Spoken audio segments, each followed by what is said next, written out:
15 நாள்ல இந்த பிசிஓடி பிரச்சனை சரியாகும். கண்டிப்பா பிசிஓடி பிரச்சனை மட்டும் இல்ல, அதி உதிரப்போக்கல்ல ஒரே வேளையில நிற்கும். ஒரே வேலை டோசேஜ்ல இந்த அதி உதிரப்போக்கு நிற்கும். நண்பர்களே, எவ்வளவு உதிரப்போக்கு போனாலும் ஒரே வேலை நிற்கும் அப்படின்றாரு. இதையும் ஊத்திக்கிறோம். நண்பர்களே, இது எல்லாமே இப்ப வடிகட்டிக்கலாம். இப்படி நல்லா வடிகட்டணும். 30 ml இவ்வளவு ஓகேவா? வெள்ளைப்படுதல பிரச்சனை இருக்கிறவங்களுக்கு வந்து பாத்தீங்கன்னா ஒரு வாரம் கண்டினியூ எடுக்க சொல்லுங்க. காலையில நைட்டு கண்டினியூ ஒரு வாரம் எடுக்கணும். அது மாதிரி அதி உதிரப்போக்கு இருக்கிறவங்களுக்கு ஒரு வேளை மருந்துல இது நிற்கும். ஒரே வேளை மருந்துல நிற்கும். ஓ நண்பர்களே, எல்லாம் கேட்டிருப்பீங்க. புனே மருந்தினர்களுக்கு வணக்கம். நம்முடைய அருகில் பாரம்பரிய ஆயுர்வேதம் மற்றும் சித்த வைத்தியர் விஜயனா இருக்காரு. பெண்களுக்கு ஏற்படக்கூடிய பிசிஓடி, நீர்க்கட்டி, நார்க்கட்டின்னு சொல்லுவாங்கல்ல, இந்த ஃபைப்ராய்டு கட்டி, இது எல்லாத்தையும் சரி பண்ணக்கூடிய மருந்தான். அதுக்கப்புறம் உதிரப்போக்கு தள்ளி போதல அதை சரி பண்ணக்கூடியது, அதிக உதிரப்போக்க சரி பண்ணக்கூடியதுன்னாரு. சரி, இது மேக்சிமம் பெண்களுக்கு நிறைய ஏற்படுது. இதுக்கு முழுமையான தீர்வை இந்த காணொலியில பார்க்கலாம் வாங்க. அண்ணா வணக்கம்ண்ணா. வணக்கம். ஆனா எனக்கு பெண்களுக்கு நிறைய பேருக்கு இந்த பீரியட்ஸ் தள்ளி போகுது, இல்ல அதிகமான உதிரப்போக்கு வந்துட்டே இருக்கு. மாதவிடாய் சுழற்சி முறை மாறி மாறி போறதும் இருக்குது. அதே சமயத்துல வெள்ளைப்படுதல் சம்பந்தமான பிரச்சனை இருக்கு. நீர்க்கட்டி, நார்க்கட்டி, அதாவது பிசிஓடி, ஃபைப்ராய்டு கட்டியும் இருக்கு. இதை சரி பண்ணக்கூடிய மருந்துகள் ஆயுர்வேதால இருக்கா? அப்படி இருந்தா நீங்க மருந்தை செஞ்சே காமிக்கிறேன்னு சொன்னீங்களே, அது என்ன மருந்து? இதுக்குண்டான தீர்வுகள் வந்து நிறைய மருத்துவ முறைகள் இருக்கு. நிறைய மருத்துவ முறைகள் இருக்குன்றது குறிக்கிறது தப்பா எடுத்துக்க வேண்டாம். பிசிஓடி, அதுக்கப்புறமா ஃபைப்ராய்டு கட்டி ஏன் வருது? வரதுக்கு உண்டான காரணங்கள் முக்கியமா நம்மளோட உணவு பழக்க வழக்கங்கள். அது மாதிரி ரெகுலர் பீரியட் சரியா நடக்கிறது இல்லை, இதுதான் முக்கியமான காரணம்.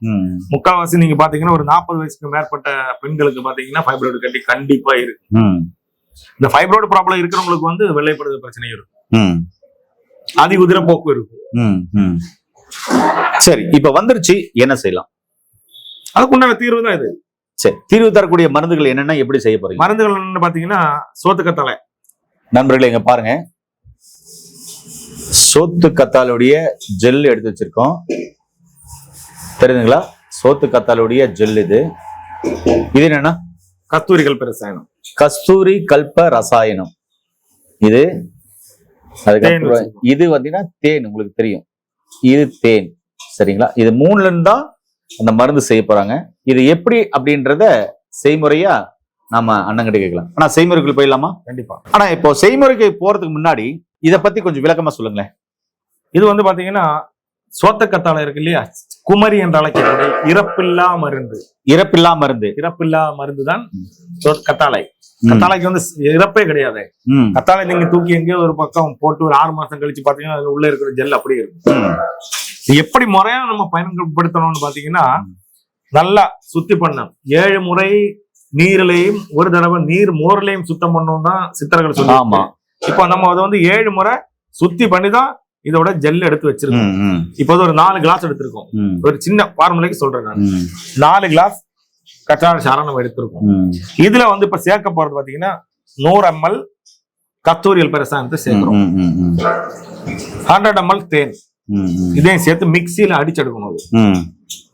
இது 3மே ஒன்னா மிக்சியில அடிச்செடுத்து இதை வந்து காலை இரவு தொடர்ந்து சாப்பிட்டு வந்தீங்கன்னா ஒரு 15 நாள்ல இந்த பிரச்சனை இருந்து விடுபடலாம்.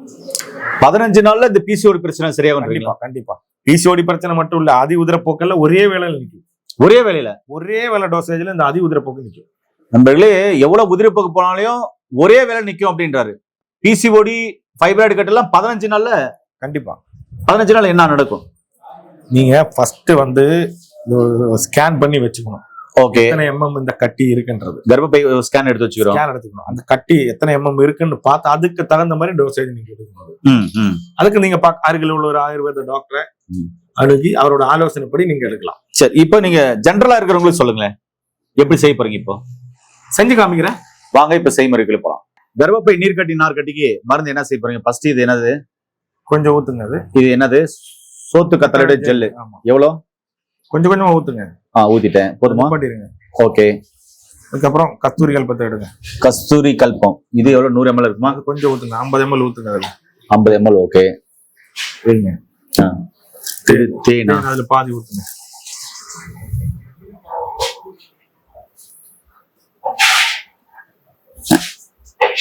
தேன் பாதி ஊத்தலாமா? தேன் பாதி ஊத்திக்கலாம்.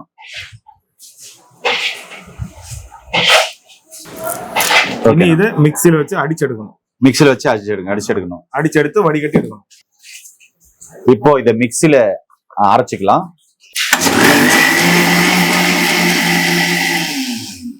நண்பர்களே, அரைச்சாச்சு.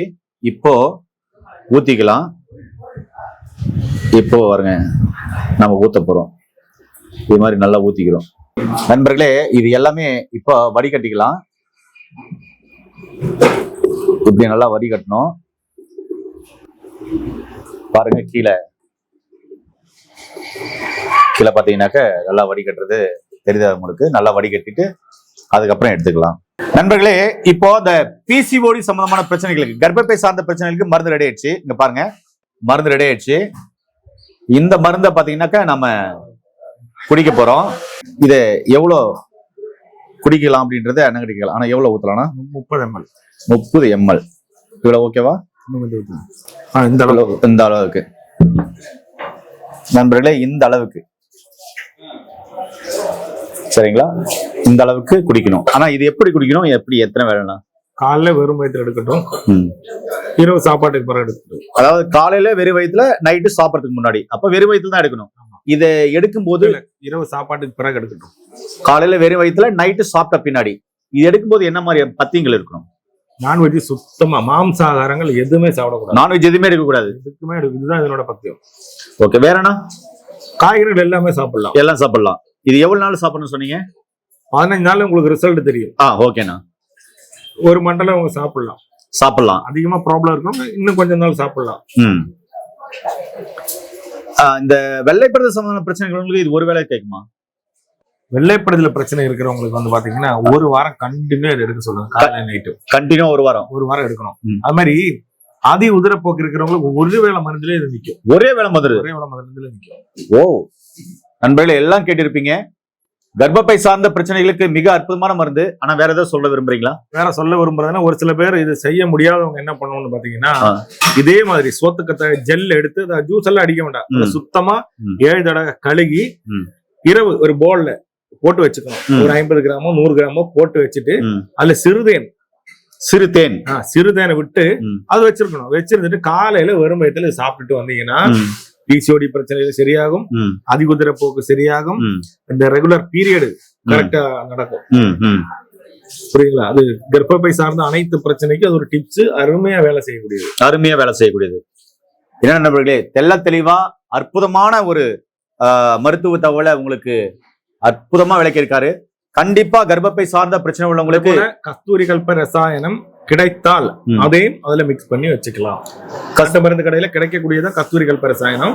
கஸ்தூரி வந்து அதுல வச்சு, கஸ்தூரி கல்ப ரசாயனம் தான் இந்த கலர்ல இருக்கும். அதுவே அதுல கொஞ்சம் ஊத்தி வச்சுட்டு காலையில வரும் இதுல இது 3 சேர்த்து சாப்பிடலாம். கஸ்தூரி கல்ப ரசாயனம் சித்தா மெடிக்கல்ல கிடைக்கும், இல்ல நாட்டு மருந்துகள்ல கிடைக்குமா, அதையும் நீங்க வாங்கி வச்சுக்கலாம் சொல்றாரு. மிக அற்புதமான மருத்துவ தகவலை கண்டிப்பா சொல்லியிருக்காரு. கண்டிப்பா பயன்படுத்தி பாருங்க. மீண்டும் ஒரு அருமையான பதில் சந்திக்கலாம். நன்றி, வணக்கம். வணக்கம்ண்ணா.